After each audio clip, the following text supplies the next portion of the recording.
Wow, here we are. Saturday morning. I told Jamie, as I said, we're all anxious. Like, we're just so anxious. I mean, I was driving here. I live in Arlington, and I get on 66. And I mean, holy cow. Like, and here's the thing. So, like, I'm driving, like, now I'm anxious. I'm anxious just like, am I going to be late? I got to make sure that because already it's 8 o'clock on a Saturday morning, and Northern Virginia is anxious. And I'm one of those Northern Virginians who's anxious, right? I mean, I don't know if it's good news or not that the psychiatrist is this anxious. But I can write prescriptions, so it's fine. It's all good. I'm just a prescription with a pulse. That's where let me take care of that. It is really a joy. This past week I've talked with a couple of people who've talked about the conflictual nature of Advent. This sense that how many here really love this season?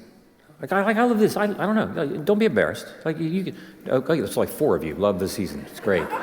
We're all Christians, and 4 of us love Advent. I love that. But it's coming. Like, it's the press of all the places you have to be and all the things you have to do and so forth and so on. And so we're waiting for it to be over, right? We're just so we can get through to January, right? That lovely month of total darkness, right? We just can't wait to be there. But there is something stunningly settling about coming into this space in the middle of all of the press, in the middle of all of the temptation to anxiety that we all feel and that we all come with. And I'm just so grateful to be with you. I'm grateful to be here right now and not driving on 66. I'm also, just to be clear, there are so many parts of me that even if I'm not on 66 that can easily become anxious. And I need to be in a space that can remind me of what Jamie read in Psalm 127. Like, we get up early, we go to bed late, and we forget that he has given us sleep. And there's a reason why why sleep makes up a third of our life, or is intended to. It is said, we like to say when it comes to the neurophysiology of sleep, anyone who wakes up to an alarm clock is sleep deprived. We just are, because our body still wants to sleep. And so I'm glad to be here in this space where we can rest for a moment until we all go back and get out on the interstate. But for a moment, we can rest. And here's the other thing. I say this repeatedly, and I never tire of it because it's always true. I love being in. It's good for me to be in the presence of the body of Jesus. As we like to say, look, following the King is really hard to do. It's the most beautiful, joyful thing we will ever do, and it is, if we're serious about this, if we are going to take Jesus seriously as he's taking us, then it's just the case that this is not going to be easy to do. It's not my idea. It wasn't me who said, the road is narrow, the gate is narrow, and the road is hard on the way to life. It's not an easy road because of the world that we actually occupy. We don't live in some fantasy world that we wish we occupied. We live on planet Earth. And that is not an easy earth to live in. It's an earth that has gravity. You fall and skin your knee. People betray you. You have ruptures relationally that never get repaired. We come with all of that here this morning. And as I like to say, look, following the King is really hard to do, but as we also like to say, because we have been made with brains, I don't know if you know this, we have brains. All of us, most of us in this room have brains. And the brain can do a lot of hard work for a really long time, as long as it doesn't have to do it by itself. as long as it has other minds in the room. It's not good for the man or the woman to be alone. I didn't say that either. And it's so good to be present with others who know and can say, like, we're anxious. And Jesus can say, yes, I know that you're anxious, and I'm not anxious about that. I'm not worried about it because I'm going to be with you. And my job, Jesus' job, is to try to get us to pay attention to him paying attention to us. And so this is what we're here to do today. We're here to pay attention to the one who's paying attention to us so that we may be less anxious, so that when we go out onto the road, that we may drive differently than other people do. And by that, that's a euphemism, right? That's a euphemism not just for what we do in our automobiles. It's a euphemism for how we are going to live as purveyors of wisdom, live as those who create and curate beauty and goodness in the world, in a world that's really anxious. So with that in mind, I want to talk a little bit about what we're going to do over the next couple of hours. I'm going to offer some reflections until about quarter after the hour, and then we're going to take a break. And then we're going to come back and I'm going to offer some other reflections. We're going to take another little brief break, and then we're going to have an opportunity from about 11:30 till whenever we wrap up, at 12 or 12:30, whenever we do. Whenever, your anxiety is too much, you got to go back and get on to the things you got to do today, right? We're going to have time for conversation. Not just question and answer, time for conversation that we're going to have. And there are a couple things that I want to invite us to be attentive to as we move through the arc of our time. The one is this. The most important thing that's happening here in the room is not what I have to say. The most important thing that's happening in the room is the movement of the Spirit. We are here, even now in this space, we are here to be formed. God is not here primarily to inform you. God is here in the room. He was here long before we got here. But as soon as two of us show up and we start to pay attention to the fact that God's already here because he said where two or more of you are gathered, you know how we do this. God, we just ask that you would come and be with us. He's like, yeah, I've already been here for a while. The question is, were you paying attention to the fact that I was here before you were?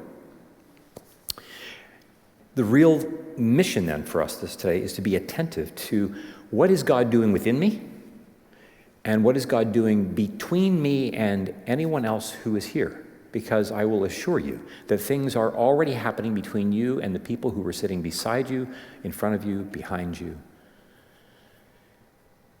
You can't avoid it. And of course, you might be sitting next to somebody that you don't know and you're like, really? Something's happening between, yes. Just think about it in just in this sense.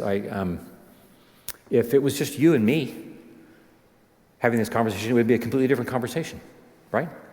And of course, if it was just you and me and you're sitting there in the pew, this would be weird because why would, we would go to Starbucks and have coffee. Why would we be doing this? No, but we do this here, and it is the very presence of the others in the room that God is wanting to form us through the presence of other people. So he's not just forming us through things that Curt says, he's forming us through himself. And how does he show up most powerfully, most poignantly? And it is through the embodied presence of his body. You are the gospel.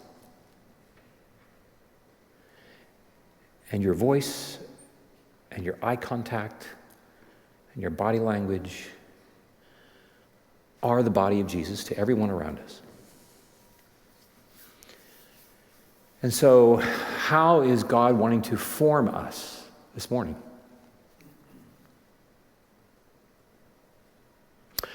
And there are a couple of things I want us also then to pay attention to as we do this. So I'd like for us to put the art piece up of Mary consoles Eve. Can you see that? Can you see that okay? Can you see that well enough? Okay. Now, there are going to be three pieces of art that we're going to show over the course of our time. And this is one that I'm just going to have remain. And we'll talk a little bit about this piece in just a bit. But here's what I want to invite you to do. I want to invite you to, as I'm offering some reflections, I want to invite you to feel free as your reflections, as you're hearing the reflections, I want you to feel free to also rhythmically pay attention to what you see on the wall. I don't want you to, first of all, have to figure out, like, well, wait, who is that? What are they like? And who's the artist? And what's it mean? And I just want you to pay attention to what are you sensing and imaging and feeling as you are encountering this and as this is encountering you. As the Spirit, again, is using beauty as a way to encounter us. I'll say this much. This piece is called Mary Consoles Eve.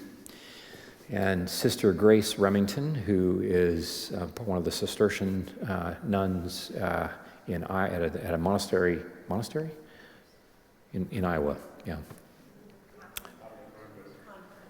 No, she wouldn't be in a monastery, would she? No. No, she would be in a convent. Yep. Anyway, we'll explore more about this, but I'm just going to leave this up because I want us to be in conversation with the art that we find, in the same way that our bodies are already in conversation with the very presence of the physicality of this space, whether you know it or not. Okay, is that pretty clear? All right.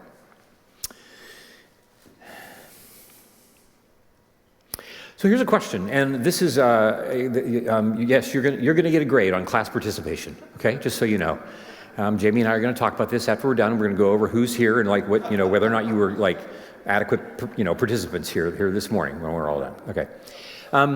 I would like for us, if you're willing, I would like for us to say out loud, everybody's here. You came here for a reason.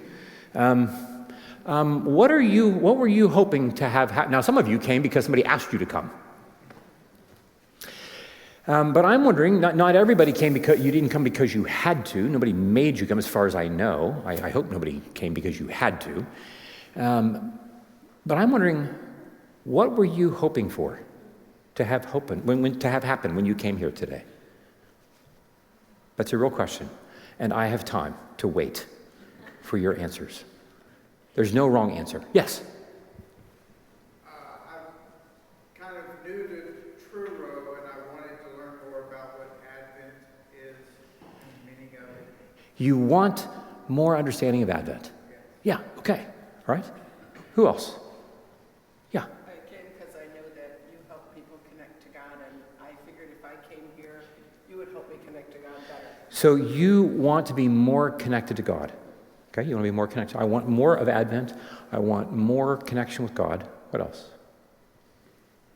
Because I feel like the Holy Spirit wanted me to come here because He knows my life, what's going on with my family, is very stressful. And of course, being a mom, I take it all on in a backpack. But He wanted me to just come And so, have time away with Him. right. And so, what do you want? That's what the Holy Spirit wants. What do you want? Peace. You want peace. I want connection with God. I want peace. I want more understanding of Advent. Oh, I hear helpers. Oh, great. Oh, yes. Yes. Joy. I came for the joy. You want more joy. Yes. Yes. Okay. Okay. An orientation or a reorientation for Christmas, just a mental reset of the season. A mental reset. Something other than Interstate 66. Okay. All right. There are others. Hands are popping up all over the place. Soul rest. You want rest. Okay, wait, hang on just a second. I just want to make sure, are we all listening to these things? Because I want to make sure that we recognize, we're going to get to the others as well. I want to make sure that we recognize that even though there are individuals who are speaking out in connection, understanding, joy, peace, and so forth, each person, who here doesn't want more connection with God? Who here doesn't want a greater, fuller understanding of Advent? Who here doesn't want more joy, more peace, and so forth, more rest, so forth? Okay. Individuals are speaking for the entire community. So, let's pay attention. Okay, others. To learn how to wait. Learn how to wait. When you learn, could you please let me know? I would love that. I want to be more effective. I want to be a more effective waiter. Okay?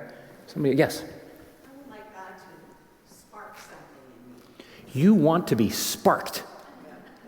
You want to be sparked. Yeah, whoever thought of that? Like, I'd like to be sparked today. There's something about, I want to be more energized. Okay, great. Yeah, what else? Anything else? Yes. Curt, I love being with you, and I wanted to be with these people being with you. You wanted to be with these people being with me. We want to be with each other. And not just, okay, we can say generically we want to be with it. No, like, I want to be with Tyler. I like that somebody wants to be with me. Thank you. Y'all can leave now. I'm just going to be, okay. Anyone else? Okay. We are people of great longing.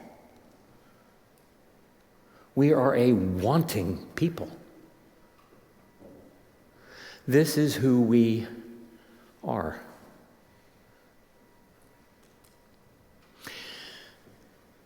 We've named a number of things here already that are not just true for each of us as individuals, but we've named things that are also true for everybody else.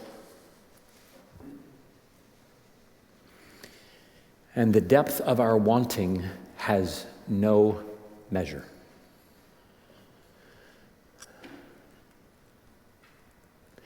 And there are things that we want that have not been named here because we are too afraid to name them. There are some things that we want that we don't name because we just assume we're never going to get them. And so the naming of certain things that we long for also is entangled with our grief. Are you with me? It's virtually impossible for us as humans to name our longings without simultaneously naming our griefs. We can't escape that. It's like trying to escape gravity.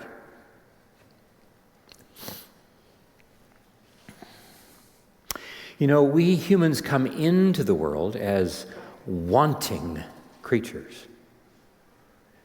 I have the privilege of now being the grandfather for the first time of a young boy named Simon Curtis, as a matter of fact, who's 9 months old. And I will tell you, he is a wanting boy. I was on FaceTime with him and his mother yesterday, and he is just a pulsating want. Like, this is what he's doing. All the things that he just wants. And if you're not giving him what he wants, he's not happy. And he's more than happy to let you know that he's not happy. Right? We come into this world with all kinds of physical appetites that are not unlike those appetites of other animals, right? We're hungry, we're tired, we want sleep, we want nourishment, we want all those kinds of things. But we also learn that there's something about our being made in God's image that has us wanting something additional. We, in our world of neuroscience and human development and so forth, some of you who've heard me and who've heard others who are doing my kind of work talk about these things, that we are people who, if you one way, not the only way, not even the best way to talk about what it is that we want, there are 4 things that we always want. The first thing that we want is that we want to be seen. You come out of the uterus, out of your mother's uterus, and you have to be seen. A baby is born in the hospital, we put her or him on the steel table and leave them. If they're not seen, they die. We have to be seen from the get-go. And here's the thing, it never stops. I'm going to fall asleep at some point between now and the day that I die. And I'm hoping that I will be seen by Jesus. As children, as teenagers, as young adults, as there are parts of us that we want others to see. We want to be seen. You will have this longing to be seen. It will be with you until you're dead.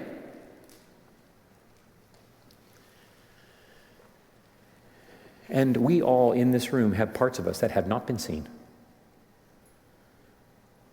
One of our longings is to be seen. And we grieve because there are parts that have not been seen, and we are almost certain that they never will be. And so we don't name that I want that part to be seen because I don't want to be disappointed. If I'm going to be seen, the next thing that we see at childbirth, the child needs to be seen, but then what do they need? They need to be soothed because the children come into the world and they're not like, hey, thanks for the ride, I'm good. Like, yeah, no, this is not what a child does. A child, like, they let you know that they need help, right? The most ear-shattering sound in the world is that of a newborn or infant who is pealing at the top of their lungs. You don't need an alarm clock for that. They're going to wake you up because they need soothing. And you know something else? That never stops either. We have all kinds of stories that we tell ourselves in which we believe soothing's never coming, so I'm going to have to learn how to take care of that myself. And because I'm going to have to take care of that myself, there will just be parts of me that will never be soothed. And they're not going to be soothed because perhaps they're not even first seen. But some of us have had things that we clearly know that people have looked us dead in the eye, knowing that we need to be soothed, and they walk away. Or, you know, as my dad used to say, I don't know if this was just standard operating procedure that they would give parents in Ohio in 1962 when they sent them home from the hospital. Here's your one disciplinary tactic. It's the only thing that you'll ever need. You stop your crying or I'm going to give you something to cry about. Now, apart from the fact that it's not really quite logical, like the logic doesn't make internal sense, right? But you follow me, right? This is kind of like there are parts of us that just kind of know inherently, no, I can't complain. It doesn't matter that there are like 130 Psalms that are written with complaining involved.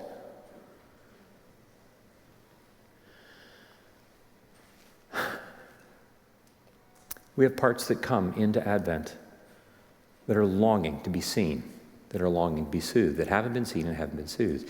And the next thing that we find is that if we are, though, seen and soothed, the next thing that we long for is that we long to be safe. I want to know that I'm safe. Now, a word about this word. In our modern day culture, the word safe has kind of taken on a certain way of being in the world that, you know, can sometimes be misused. And to say, like, oh, I don't feel safe is a way for me to just say, I don't really want to do what you want me to do. You know, you want me to do this or do that, and I don't feel safe doing this or doing that, and so I'm not going to do it. So it's a way for me to kind of like not have to grow up, not have to be an adult, not have to be responsible for things that belong to me. We don't mean that. We mean that when children come into the world, they need to be protected from things that are quite literally dangerous on the outside of their skin. Right? So we put clothes on them. We make sure that they're protected, they're sheltered, and all those kinds of things. We want them not to be bullied. We want them to be protected from things that are outside of them. Outside of them. And sometimes we don't get that. We don't receive that kind of safety. We don't receive that kind of protection. You know, children come into the world, they're naked. And so we're the only animals, we are the only creatures in the world that have to clothe ourselves in order for us to go around and be in the world. Like horses don't have to do this, dogs don't. Now, some people put clothes on dogs. Like, that's weird. That is like diagnosable weird, like psychiatrically. Like, anybody here have a dog? Yeah, has your dog ever asked you to put on another piece of clothing? Goodness gracious. But we have to have clothes, like right from the get-go. But my nakedness is not just about my physicality. My nakedness is that I, as a person, am a vulnerable creature. The man and his wife were naked and unashamed. To be naked is to be vulnerable. It's like, I need your help and I need your protection. In order for me to be in the world and survive, let alone flourish, I need you. I need you. And so for me to be safe is not just for me to have all the equipment and all the information that I need to know, so that I know that I know that I know everything that can be known so that I can be okay. That's what it means to take from the tree of the knowledge of good and evil. Because once I take all the knowledge, then I know that I know that I know and that I don't need you. And I don't have to worry that you're going to betray me. Because I know that vulnerability, to be vulnerable, to be a real human being, is like a serious thing that it turns out for me to flourish, for me to live, I need you to be in my life. And this is difficult sometimes because the people that we really we realize are in our lives and we need are sometimes people that we don't want to be in our lives. Are anybody here married? Married to the people that you're with here in the room? Right, there are plenty of times. So like you think like, oh my gosh, we're married, we're in love, so over there, and then like 6 weeks later, you're like, what have I done? Right, and not like comprehensively, but we have these moments where like, oh my goodness, we say like, you're not committing to a person, you're committing to commitment. You have no idea who you're marrying. Right, because like, who's this person going to be in 6 weeks or 6 years or whatever? All the things, right? But this is not just with marriage. This happens in all kinds of things. Like you come to a church. I come to a place where I am with people who are going to be with me. Remember, this is all about being safe. People who are going to be with me, and we have this great thing, and then something happens, and all hell breaks loose in the church. The place that I thought I was safe. For some of us, that was the place I grew up, and I thought I was safe. And it turns out it was the most dangerous place on earth for me.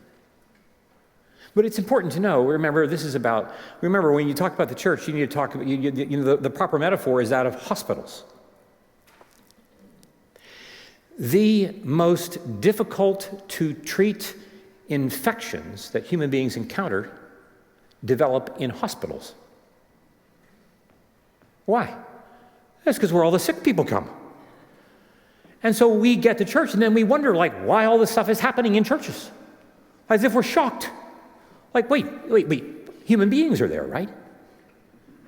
Right, so we long to be safe, and some of us have not had that experience. But here's the other thing about safety. Yes, I need to be protected from things that are outside of me, but the thing that we often forget is that parents also have a duty to keep children safe from themselves. Because children are just a rolling bundle of impulses. And they want to run into street traffic.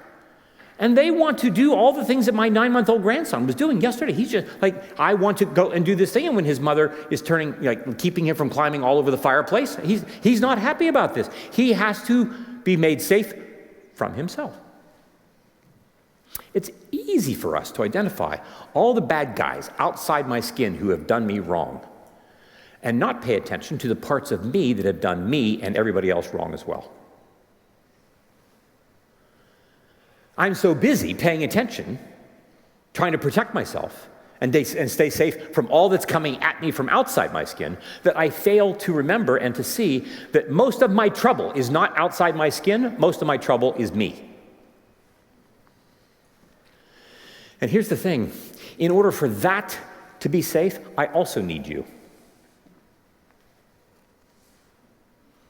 Because these parts of me that need to be healed, these parts of me that are impulsive, these parts of me that are full of rage, and lust, and so forth, they all are there in the first place because of things that happen to me in the context of relationships.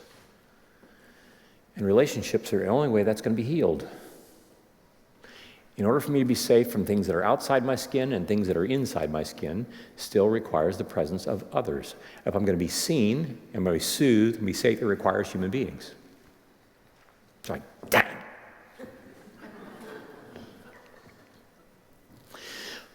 But if I have a community, if I have an experience in which I'm seen, soothed, and safe, remember, all of us in this room, we're not just like birth and newborn, that's just where it begins. It all continues.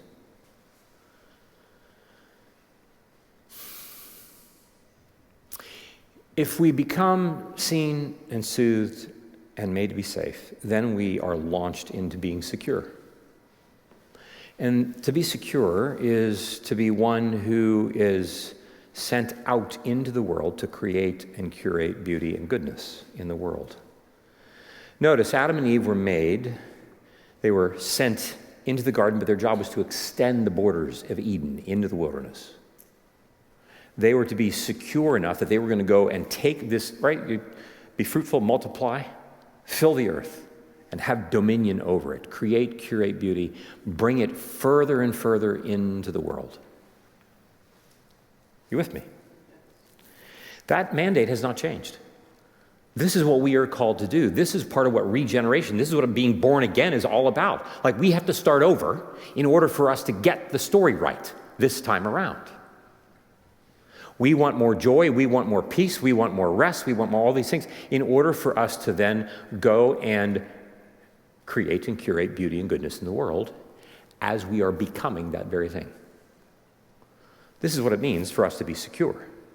The thing is, when we go out and we do these kinds of things, when you start new relationships, when you repair old ruptures, when you start a new business, when you start a new church, when you start a new ministry, when you're doing all these things in the world, today, you're going to have the opportunity, right now. How many of you could imagine right now, just think about it, is there something that you wish you could do? You'd like to repair a rupture, you'd like to have a different relationship, you'd like to start this thing and start all these longings that you might have if only you knew that you were going to be seen, soothed, and safe no matter what. Anybody have one of those things in your head? That you don't let yourself think too much about because there's part of me that hasn't been seen or soothed or made to believe that I'm comfortable and confident in the world. These are things that we want, these 4 S's. Okay, I'm just going to pause for a second. I'm wondering who, you don't have to raise your hand here, I'm wondering who is paying attention to Mary consoling Eve.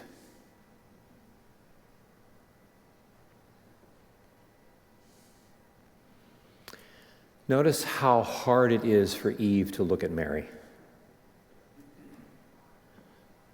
Notice how intently Mary is looking at Eve. Waiting. Think of the parts of our own story to whom the mother of Jesus would be looking. Some of us in this room wished that we'd had mothers who could have looked at us like Mary is looking at Eve. And Eve is having a hard time looking at Mary. Are you with me? We wonder how many parts of us within us are having a hard time looking at Jesus, looking at us. There will be parts that are even now coming into the room, things that we have long ago worked really hard to stop, so that we could stop paying attention to those things that are driving us crazy.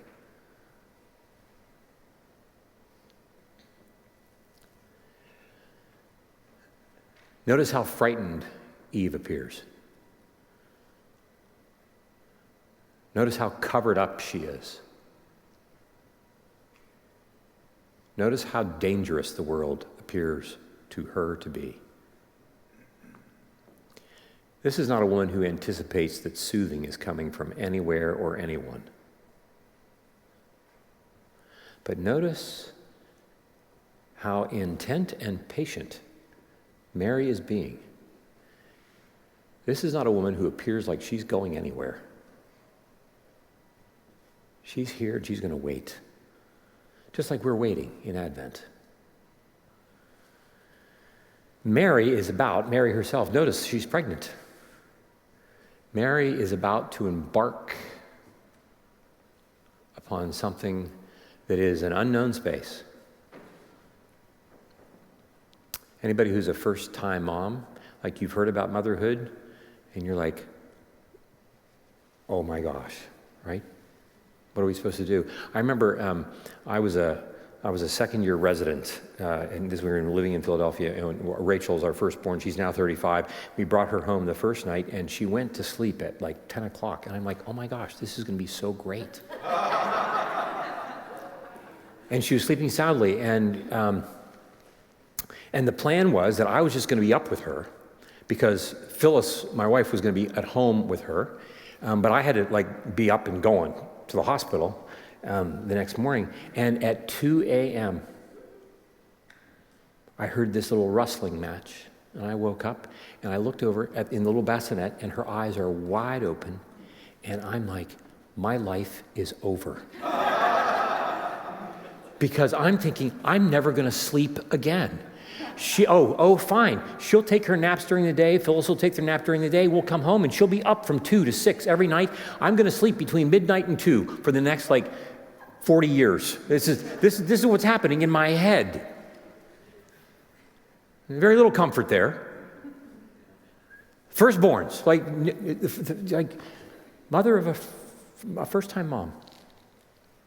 She's launching into this with some degree of security, but there's a certain degree of trepidation. But there's something about that interaction that she has with Gabriel that tells us something about her. And something happened to her in her growing up years. Something about the Spirit of God had captured her attention, in which she was paying attention to God, paying attention to her in ways that others perhaps had not been willing to do. We know that when Gabriel came to Zechariah earlier in the story, Zechariah was far more anxious. He's not, Mary's not blind to the possibilities and the hardships, but there's something different about how they're responding, right? This is a woman who's coming to Eve, wanting Eve to be seen, soothed, safe, and made secure, and Eve is having a hard time receiving it. Notice, having a hard time receiving it. So we can even hear the good news that Jesus is coming to look at us, right? He wants us to be seen and be soothed and made safe, secure. But it's hard for us to receive it. You look around the world and you notice that we as human beings are not very good at loving one another. It doesn't take rocket science to do that survey. But there's a reason why we don't love very well, and that is because we can't give what we don't have. And so the thing that we're actually even less able to do than loving other people is we are less able to allow ourselves to be loved. That's the thing that we are actually least skilled at. Because it's so dangerous. Because we have learned, in the context of intimate relationships, that love, as much as we want it, is fraught. We love until love shows up. And love comes calling. See, love is calling. But Eve has too much memory. How many of us here have the memory of abuse, have the memory of unrepaired ruptures, have the memory of something that we hold in our very bodies that remind us that ultimately human relationships are not to be trusted?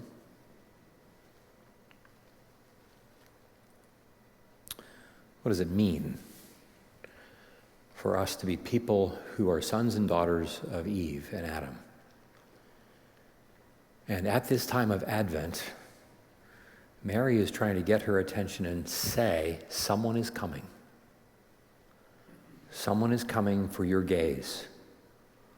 Someone is coming for you to be seen, for you to be soothed, for you to be made comfortable and confident in your own skin, for you to be delivered from your shame, for you to be once again recommissioned to be that agent of beauty and goodness in the world that God first imagined for you to be. Who here among us have those parts of longing? Remember, we come here for longing. We've named what we want. But in all those things that we want, that we've named already, there's some version of one or more of being seen, soothed, safe, and made secure, to do all these things.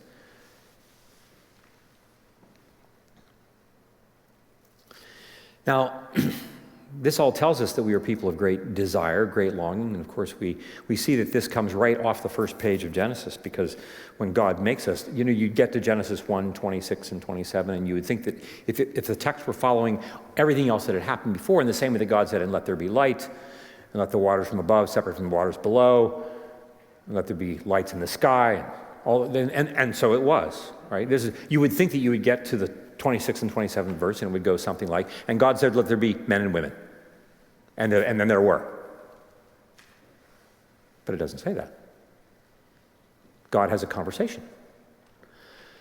God is wondering. God calls the divine council. He says, let's have a conversation. Shall we do a survey? Let's take a poll. Who here thinks this is a good idea?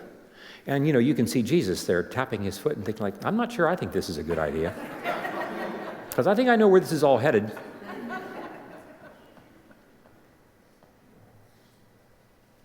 What we read on the first page of the Bible is that God is a God of great longing. He doesn't just create us ex nihilo. He has a conversation knowing who we are and who we will be and makes us anyway on purpose. Because he can't not be with us.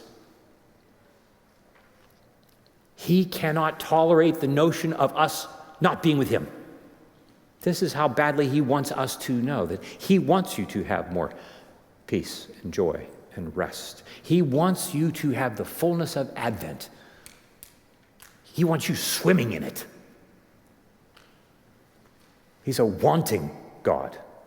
And then he said, well, let us make humans in our image. So we're going to make them as wanting people. But because it's God's image and not the image of a horse, we read in Ecclesiastes that God has placed eternity in our hearts. And eternity is not just a measurement of time in the Hebrew mind. That English word eternity, it's not just a statement about time measurement. It is a statement of the intensity, of the depth, of the quality of life that God lives. Which means your longing will be infinite. How many of us here have longings to have relationships within your family that you know are just never going to happen?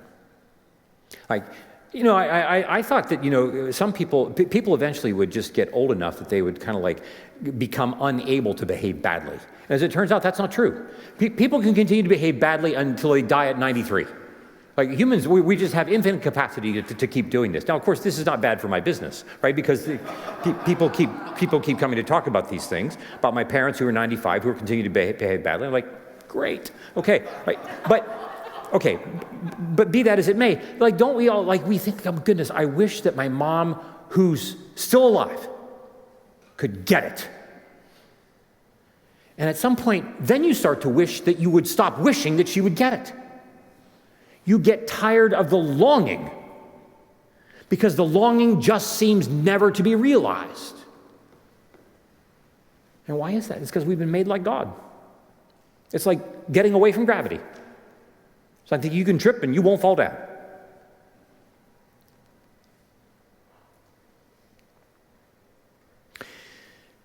And our longings are fraught because of what happens in the third page of the Bible.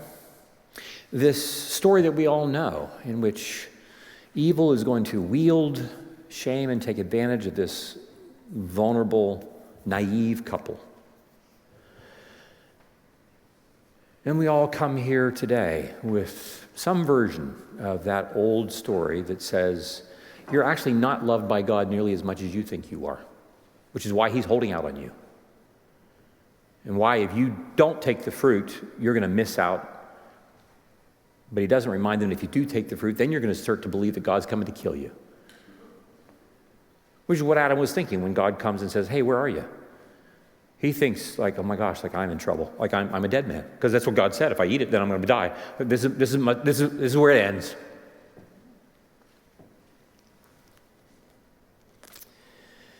And so we are also people of great grief.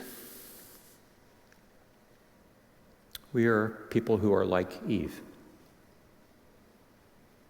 And we have different versions of this grief. Our grief, and for me, grief is a word that's a placeholder for all my rage, for all my anxiety, for all my worry about being the dullest pencil in the box. I have a friend, he's an attorney in Pennsylvania, and he and I we kind of grew up together professionally in terms of our training and development and so forth. And we were both in our earlier mid-40s. And he said to me, yeah, and because I go to medical conferences and everybody, and this is true, like most medical students are like this. Every student thinks they're the dullest pencil in the box. This is what helps us work so hard, right? And he said to me, yeah, it's the same thing for me. And this is a guy who was so sharp. Like, he made partner by the time he was 35 in this law firm in Pennsylvania. And, like, he's getting after it, like a really bright guy. And he said it's not until he was in his mid-40s that he finally came to a point where he would have an initial interview with a potential client, and then he was no longer worried that they were going to say, this has been great. Can I now talk to your attorney that works here? Right? This is kind of what he thinks, because this is what we all think, right? This is my worry, my anxiety that I'm not on. This is the story that we tell, that there's some part of us that is not lovable, This is a story we've been listening to in some way, shape, or form, and it winds its way. It keeps itself curled around our left calf. And so one of the things that we sometimes think is that, and there have been not just paragraphs or chapters, but libraries of theology written about this, it is pride. It's important for us to, when people talk about pride, when you look at little ones, when they come and they have this longing, they're proud of the thing that they made for you, or proud of the thing that they've done. You know this, right? They do this, and nobody accuses them of this being sinful. Now, I don't know. There may be some who might, who take their total depravity very seriously. And by all means, feast on that if you need to. But the point being that what we call arrogance, what we call pride, is really my soul's defense against my shame. The kind of arrogance that we talk about in Scripture that is real, that is a real thing, the real pride of human beings, that the pride of life that goes before a fall, is really my defense to protect myself from my shame. What we notice in the conversation with the woman is that long before any fruit gets eaten, shame is already part of the conversation. It's already in the conversation. Evil is wielding shame as a way to wound her, and then taking the fruit becomes a coping strategy. It's not just an act of arrogance, it's a coping strategy for me to deal with it. And this is the thing, right? I am a 63-year-old white American living in 2025. I have a decent job. All of these, I have an infinite array of accessories that I can cover myself with to cope with the various ways that shame shows up in my life. And most of those that I've developed, I don't even know that I've developed them. I've been practicing these things since I was a kid. We've all done this. It's wrapped around my leg. Even the prey, she barely recognizes it. She's so intent upon clutching her coping strategy. As Gerald May writes, we're all addicts. We're all addicts. We are all committed to things. I am the chief among sinners. I'm just so glad that there are only 10 commandments, right? Because I'm like a professional sinner, right? I don't mess around.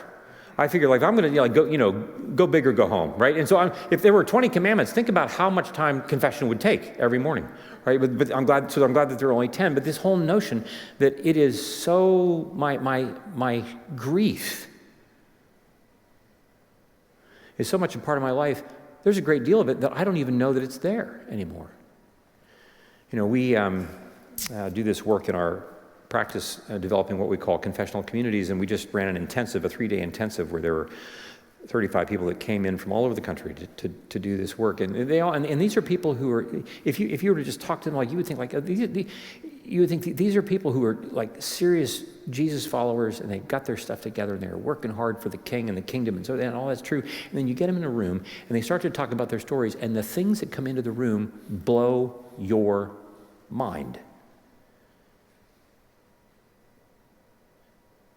And the same would be true if any of you were in those rooms, because there are things about us that we don't even know that we don't know until we start to hear somebody else tell their story, and it starts to evoke things in me about me that I didn't even know were there. Because this is how shrouded I am in my own shame matrix.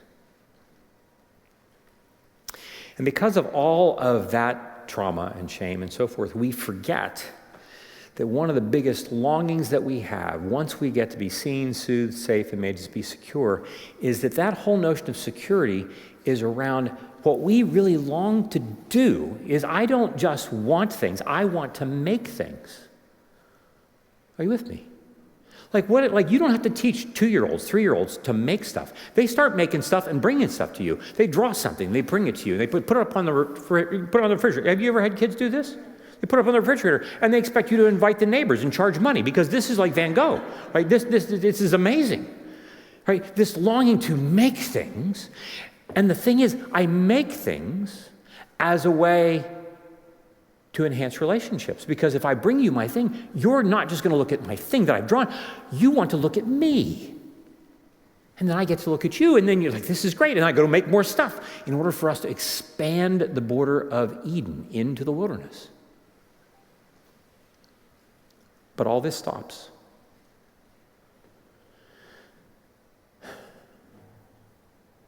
What would you create with God and with others if you couldn't be ashamed? If you couldn't be afraid of your shame, what new venture would you begin? We are here to be reminded that Advent is something we are waiting for, certainly. But our imaginations have been so shriveled and so fractured and shattered that we need help imagining and remembering what our story was in the beginning. Are you with me? This is what Mary is trying to remind Eve of. Who are the people in our lives who are going to remind us of the story that we were first made for? Who are the people that are in our lives? Because if we don't have them, we're not going to come up with this stuff on our own. Okay. We're going to take about a 12-minute break or so. When we come back, we're going to enter into a space in which one verse from one psalm is going to be our helper in drawing our imagination into where God wants us to be during this time of waiting. In the name of the Father, and the Son, and the Holy Spirit, amen.